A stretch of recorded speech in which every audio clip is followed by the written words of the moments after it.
दिया जाए और उन सैनिकों को 50-50 कोड़े मारे जाएं। नवयुवक ने बादशाह का हुक्म सुन बादशाह से कहा, बादशाह हुजूर, आप मुझे कारावास की सजा क्यों दे रहे हो? तब बादशाह बोला, एक तो तुमने शहजादी के लाल हीरे को चुराया और ऊपर से शहजादी का अपमान किया है। नवयुवक ने बड़े अदब के साथ कहा, बादशाह हुजूर, हीरा मैंने बूढ़े मछुआरे को सजा से बचाने के लिए चुराया था। आप ये ठीक नहीं कर रहे हैं। अगर आपने ऐसा किया तो मैं आपकी जेल से भाग जाऊंगा और आपका ताज चुरा लूंगा। बादशाह बोला, बेवकूफ लड़के, तू मेरे ताज के आसपास भी नहीं फटक सकता। बादशाह ने सिपाहियों को उसे जेल ले जाने का इशारा किया। इशारा मिलते ही तुरंत सिपाही नवयुवक को पकड़कर कैद खाने ले गए और जेल में बंद कर दिया। नवयुवक जेल में बैठा खुश हो रहा था। जैसा वो चाहता था अब तक बिल्कुल वैसा ही हो रहा था। वो अब अपने अगले कदम के लिए पूरी तरह तैयार था। बादशाह शहजादी के पास गया और हीरा लाल देते हुए उसे सारी दास्तान सुनाई। शहजादी ने कहा, अब्बा जान, उस दुस्साहसी की इतनी मजाल कि उसने मेरे कमरे से हीरा लाल चुराया और अब आपका ताज चुराने की फिराक में है। उस दुष्ट व्यक्ति को बीच चौराहे पर खड़ा करके उसके दोनों हाथों को कटवा दीजिए ताकि फिर कभी कोई ऐसी जरूरत करने की सोचे तक नहीं। बादशाह ने शहजादी से कहा, बेटी तुम चिंता मत करो, जैसा तुम कहती हो उसके साथ वैसा ही किया जाएगा। बादशाह ने पूरे राज्य में घोषणा करवा दी कि कल सुबह राज्य का हर व्यक्ति शहर के चौराहे पर आ जाए। बीच चौराहे पर शहजादी के महल में चोरी करने वाले दुष्ट नौजवान व्यक्ति को खड़ा कर उसके दोनों हाथ काटे जाएंगे। बादशाह का वजीर जब कैद खाने जाकर नवयुवक को ये खबर देता है तो नवयुवक जोर जोर से हंसने लग जाता है और कहता है, तुम सब पागल हो गए हो, सुबह तक यहाँ कौन रुकेगा? मैं तो आज रात ही बादशाह का ताज लेकर यहाँ से फुर्र हो जाऊंगा। वजीर ने कैद खाने के दरोगा को हुक्म देते हुए कहा कि आज रात कैद खाने के चारों ओर सख्त पहरा लगवा दीजिए। सुबह हुई तो बादशाह ने वजीर को हुक्म दिया, जाओ जल्दी लेकर आओ, उस कमबख्त को उसके हाथ कटते देखने के लिए मैं स्वयं भी बेताब हूँ। वजीर जी हुजूर कहकर तुरंत कारावास की ओर चल दिया। उसने कारावास के दरोगा को कहा, उस नवयुवक को लेकर आओ। दरोगा जब जेल के अंदर जाकर देखता है तो उसे वहाँ सिर्फ हथकड़ियाँ पड़ी हुई मिलती हैं। ये देखकर दरोगा के पैरों नीचे से जमीन खिसक जाती है। वो भागकर वजीर के पास जाता है और बताता है कि हुजूर साहब, वहाँ तो सिवाय हथकड़ियों के कुछ नहीं है, लड़का जेल से भाग चुका है। वजीर बोला, बादशाह सलामत, अब तुम्हें नहीं बख्शेंगे। दरोगा बोला, हुजूर साहब, पता नहीं उस लड़के ने कैसे किया, क्योंकि आज रात तो मैं खुद उसकी निगरानी कर रहा था और थोड़ी थोड़ी देर में जाकर उसको चेक कर रहा था। वजीर बोला, मुझे कुछ नहीं पता, तुम बादशाह सलामत के पास चलो। दरोगा को लेकर वजीर बादशाह के पास पहुंचा और सारा माजरा बताया तो बादशाह का मुंह पीला पड़ गया, जैसे एकदम उसके शरीर से उसके प्राण निकल गए हों। वो आनंद फानंद में अपने शयन कक्ष की ओर दौड़ा। देखा तो उसका मुकुट भी गायब था। बादशाह को काटो तो खून नहीं।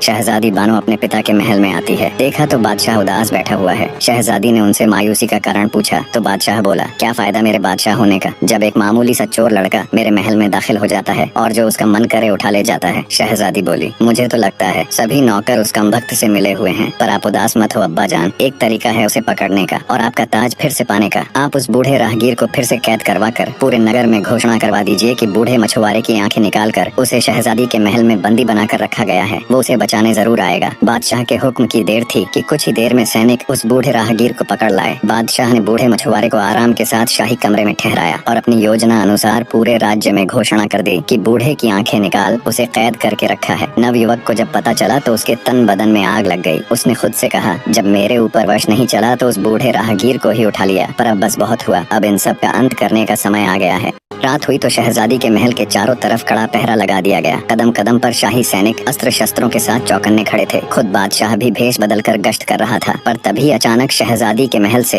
हृदय चीर देने वाली चीख सुनाई दी। बादशाह आनंद फानंद में भागा भागा शहजादी के कमरे में दाखिल हुआ। देखा तो शहजादी जमीन पर पड़ी हुई है और उसका पूरा शरीर नीला पड़ गया है। तुरंत शाही वैद्य को बुलाया गया। जब वैद्य ने राजकुमारी को चेक किया तो उसके होश उड़ गए। कांपती आवाज में बादशाह से कहा, माफ करे हुजूर, शहजादी अब इस दुनिया में नहीं है, किसी जहरीले सांप के काटने से वो मर चुकी है। बादशाह के ऊपर तो जैसे मुसीबतों का पहाड़ टूट पड़ा। वो दहाड़े मार मार कर रोने लगा, बेटी तुम मुझे छोड़ के नहीं जा सकती, तुम्हारे बिना मैं भी अपने प्राण त्याग दूंगा। पूरे महल में चीख पुकार मच गई। तभी वजीर की नजर वहाँ रखी एक कुर्सी पर गई जिसके ऊपर बादशाह का शाही ताज रखा हुआ था। वजीर बोला, माफ करना हुजूर, ये सही समय नहीं है, पर ये सब किया धरा उस चोर का ही है। वो ही यहाँ पर किसी जहरीले सांप को छोड़ गया और आपका ताज भी रख गया। शहजादी के मौत के गम में बादशाह पूरी रात रोता है। सुबह हुई तो रस्म अनुसार शहजादी बानो को दफनाया गया। शहजादी के गम में पूरे नगर की आंखें नम थीं। हर जगह एक अजीब सा सन्नाटा पसरा हुआ था। शहर की सभी दुकानें बंद थीं। हर कोई शहजादी के लिए दुआ कर रहा था। अगले दिन बादशाह जब शहजादी की समाधि पर फूल चढ़ाने गया तो देखा शहजादी की कब्र खुदी हुई थी। शहजादी का पार्थिव शरीर कब्र से गायब